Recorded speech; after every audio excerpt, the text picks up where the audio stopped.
Umre me Hoxh Rafet Zaimin. A jeni gjithë? Po, alhamdulillah. Elhamdulillahi Rabbil Alamin, wassalatu wassalamu ala ashrafil anbiya wal mursalin, nabiyina Muhammedin wa ala alihi wa sahbihi ajma'in. Pas falëndrimit të Allahut që Allahu na ka zgjedhur neve me ardhur ta vizitojmë Medinën, se njeriu nuk vjen këto vende ai cili ka kohë të lirë, edhe ai cili ka pasoni. Njeriu vjen këto vende që Allahu që ja don të mirën e tij. Ai njeri i cili e don Zotin, edhe Allahu e don atë njeri. E padyshim se Allahu ata që i don i krejë me Zot, edhe ja mundson që të vinë këto vende, edhe për ta vizitu, për t'i marrë këto shpërblime. Që ka një namaz në këtë vend Medine, e kemi sa 1000 namaze, kurse në Qabe një namaz sa 100.000 namaze. Edhe njerë po e potencoj. Nuk vjen njeriu i cili ka pare, nuk vjen njeriu i cili ka pozit, nuk vjen njeriu i cili ka kohë të lirë, po njeriu këto vende vjen ai i cili ka iman, atë që Allahu ja ka caktuar, atë që Allahu e don, edhe e bie këto vende për të marrë shpërblime të Allahu, që Allahu t'i bando, që Allahu t'ja pranon. Për momentin jemi te kjo xhamia që e shihni këtu. Është e thajemi xhamia Mesjid el Gamame, xhamia e Gamamës. Në gjuhën shqipe është xhamia e mjegullave. E çish ka me xhamia e mjegullave. Normal kjo xhami s'ka qenë kohën e pejgamberit alayhis salam. Kjo ka qenë një shkretin ku pejgamberi alayhis salam namazet namazet e Bajramit ka dalë nga qyteti edhe i ka falë në këtë vend.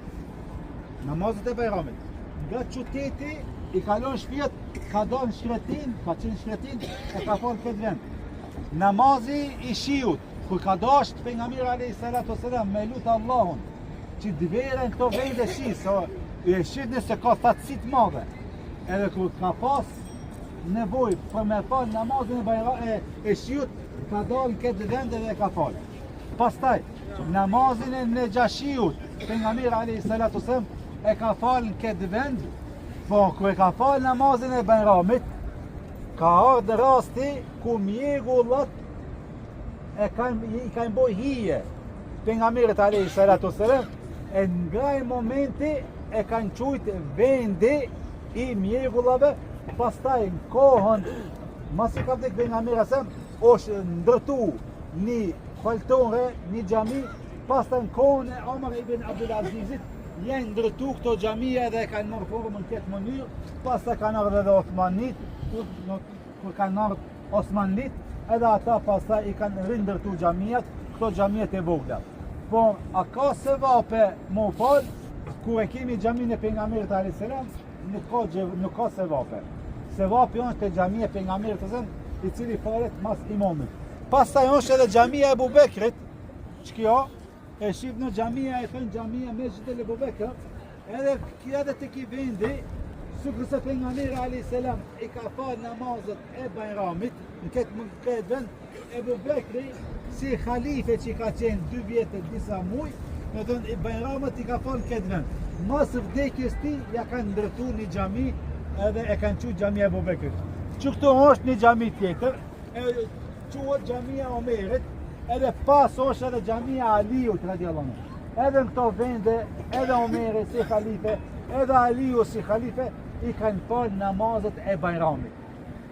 Se namazi i Bajramit është sunet, falet me një hapësirë ku këtë banorët e Medinës të vinë dhe ta falin, me burra, me gra dhe me fëmijë. Për këtë shkak, ata si halife, se xhamia nuk i kanë zonë, edhe kanë dalë jashtë atë qytetit, po tash normal një të pas se është mrenda oborit të xhamisë së pejgamberit. Normal, obori është me tela, po është kjo afër oborit xhamisë së pejgamberit alayhis salam, po është xhamia e Gamamës, Abu Bekrit, Omerit edhe Aliut. Pika të shkurta domethënë, me ditë domethënë rreth këtyre xhamia. Është edhe një xhami që atje në Çosh, një me minore të jeshit, i thënë xhamia e Bilalit, domethënë është atje. E tash padyshim se nuk ka qenë kohën e pejgamberit asë ajo xhami, po masi është ndërtuar edhe e kanë quajtur domethënë xhamia e Bilalit. Kurse këto vendet, këto kanë vende historike, vende që është shfar pejgamberi alayhis salam në këtë vend Bajramat, namazet e shiut, atje është shfar Ebu Bekri, këtu është shfar Omeri, atje është shfar Aliu, kur kanë qenë si khalife, pastaj janë ndërtu, pastaj janë rindërtu në kohën e Omer ibn Abdulazizit, edhe kanë me xhamia të vogla, e tash a falen namazën, falen, po musliman nuk falen këto xhamia, po janë xhamia historike, kurse ai cili don me marrë sevapin me imam, duhet më falë te xhamia e pejgamberit alayhi salatu wassalam, Sallallahu kur alaihi sot edhe e falem në akşamın edhe Yasin. Kjo ke pika qurta, tash ne mujna me dal nga këtu, me shku me i dhon selam pejgamberit alayhi salatu wassalam, se një selam me i dhon, tham i kemi 10 duaja nga Allahu dhe pejgamberi alayhi salatu wassalam, edhe në momentin që muslimani i jep selam pejgamberit asam, Allahu janë gjallë shpirtin, edhe pejgamberi alayhi salam e kthen selamin. E tash ne do të shkojmë do t'i themi Esselamu alaikum ya Rasulullah. Ki selam o pejgamberi Allahut, prej meje. Këtë ata që ju kanë porosit juve. Kush ju ka porosit që ju ka thonë bëni selam pejgamberit asam, edhe tash ne do të shkojmë edhe do t'i themi ata që na kanë porosit, na kanë përcjell. I ki selamat e atyre njerëzive këtë botës. Tash idena nuk i din me emra. Mos shko aty me thonë ka thonë ka bo selam filoni, alon, jo, këtë shkupi, këtë maqonia, këtë musliman, janë Rasulullah ki selam, edhe qatë selam sa qonë, Allahu dhe me laqët 10 herë bëjnë dua për ty. Tash ne,